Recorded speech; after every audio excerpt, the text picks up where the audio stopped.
Katulad ng mga kayamanan, mga possessions, mga ari-arian. Samantalang, ang kayamanan sa langit ay mga banal, spiritual, at pangwalang hanggan. Katulad ng ang yung malalim na relasyon sa Diyos, yun ay isang uri ng kayamanan. Ang yung pananampalataya, ang katwiran na nagmumula sa Diyos, hindi yung self-righteousness. Okay? So,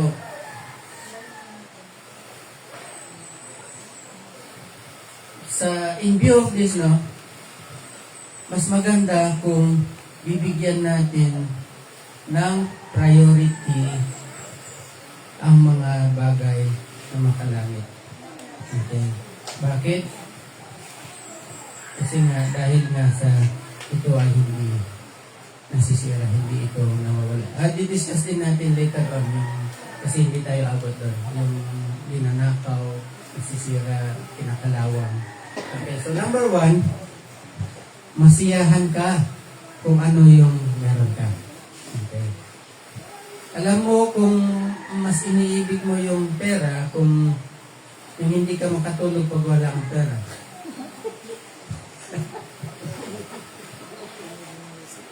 Ang mahirap din, hindi ka rin makatulog kung marami kang pera. Kasi hindi mo alam baka saan ka pupunta? Hindi lang yun. Hindi mo alam kung paano mo lalagyan ng bakal yung ito, punong-puno na ng bakal. Yan tuloy, pag nasunog, di mo rin alam kung paano ka lalabas, puro bakal. So, 1 Timothy, unang-una dyan is, huwag mong ibigin yung pera. Hindi natin sinasabi na hindi natin kailangan ng pera. Pero huwag natin ibigin yung pera. Sabi ni Paul kay Timothy, 1 Timothy 6, verse 8 hanggang verse 10. Sa katunayan, may malaking ang pakinabang sa relihiyon kung ang tao ay marunong masiyahan. Malaki talaga.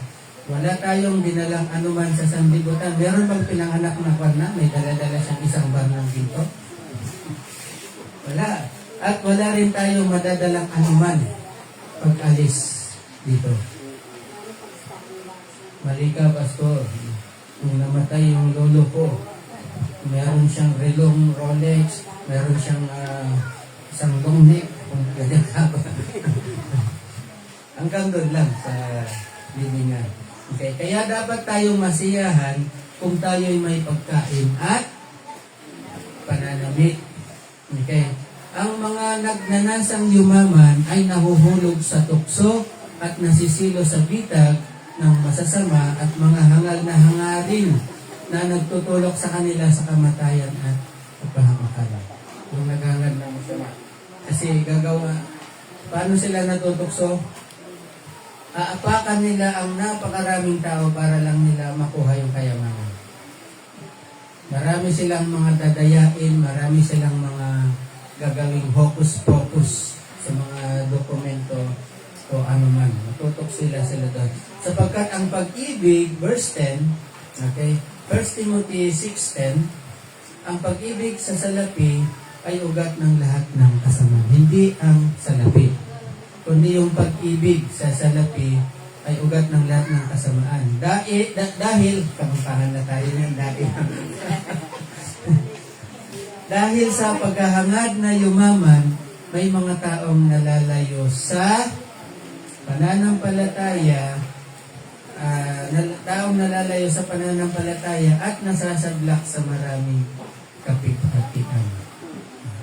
Okay, nalalayo na sa pananampalataya dahil sa pagporso. And, bahagi pa rin yan ng number 1 application, huwag magmukhang pera. Hindi ako nagsabi niyan, si Hebreo. Sumulat sa Hebreo. Sabi sa Hebreo 13:5, huwag kayong magmukhang pera at masiyahan na kayo sa anumang nasa inyo. Sapagkat sinabi ng Diyos, hindi kita iiwan ni pababayaan man. Amen ba? Sa tingin nyo, iwanan ka ng Panginoon? Pababayaan ka ba niya? Sabi ni David, sa sa buhay niya, na naranasan niya yung pagiging marahya. Pero sabi niya, wala pa akong nakitang anak ng Diyos na naging dukha or yung naghirap na husto. Okay, yung talagang naging zero. Okay, so wag nating ibigin yung pera, wag naman tayong magmukhang pera. Kasi mamaya maglalakad ka, puro dollars yung nandito, kaya para puro peso. Peso. Okay? Pero, take note naman, napahalagahan nyo bawat dumarating sa inyo. Kung magkano man yung halaga niyan, bigyan nyo yan ng halaga. Huwag nyo namang gastusin basta-basta. Kasi hindi aksidente, ito, pakinggan nyo ito maigi. Hindi aksidente nagkaroon ka ng malaking pera ngayon. Yung nakatanggap ka ng 20,000, mga ganun, o mas malaki doon. Itabi mo rin kasi balang araw kakailanganin mo yan. Hindi pwedeng hawak ka ngayon ng 10,000, 20,000. Lahat ng gusto mo, nakikita mo noon na naglalakad ka, nakita mo, para masarap kumain doon. Tapos namasyal ka doon sa kwarto, magbubukas ngayon yung malaking mall sa Mabiga, Mabiga.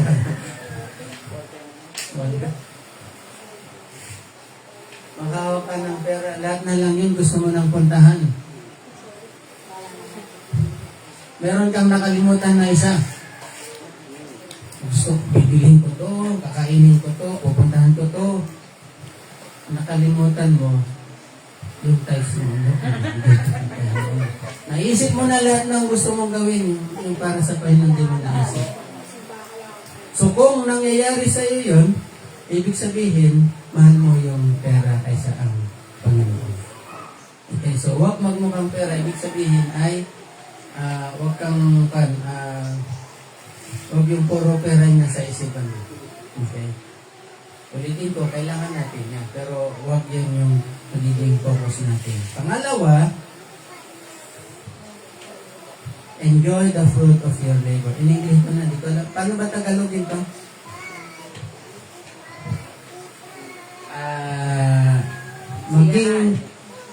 Hindi. Yung mga sahod mo, yung mga pinaghirapan mo, i-enjoy mo sa buhay naman. Huwag naman yung itatago mo sa unan mo yung mamaya mamamatay ka na, may sakit ka na, hindi mo pa alam, may pera pala sa unan, inuunan mo pala yun. Oo. Enjoy mo, kumita ka, sumahod ka, enjoy mo yan para sa iyo. Sabi sa mga ngaral, chapter 3, verse 13, sino si mga ngaral kasi? Si Haring Solomon, yung pinakamatalinong tao sa time na yun. Okay? Verse 12, sa mga ngaral 3.13, alam kong walang pinakamabuti sa tao kundi magpakaligaya at gawin ang pinakamabuti habang siya'y nabubuhay. Okay? Gawin ang pinakamabuti habang siya'y nabubuhay. Alam ko rin kaloob ng Diyos na ang tao'y kumain, uminom at pakinabangan ang bunga ng kanyang pinagpaguran. Okay? Pakinabangan mo naman. Okay? Again, of course, huwag nung masamayin yung kung meron ka, siyempre kumain ka dun sa gusto mong kainan. Kumain kayo kasama yung pamilya o kung sino man, enjoy nyo.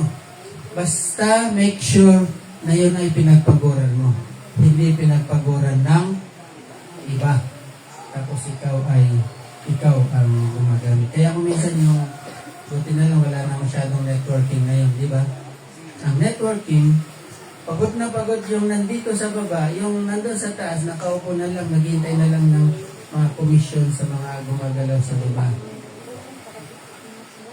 Pasyal siya ng pasyal, yung mga nasa baba, sila yung pagod na naglalakad kung saan-saan, kumakausap kung saan-saan, tapos ikaw nakikinabang.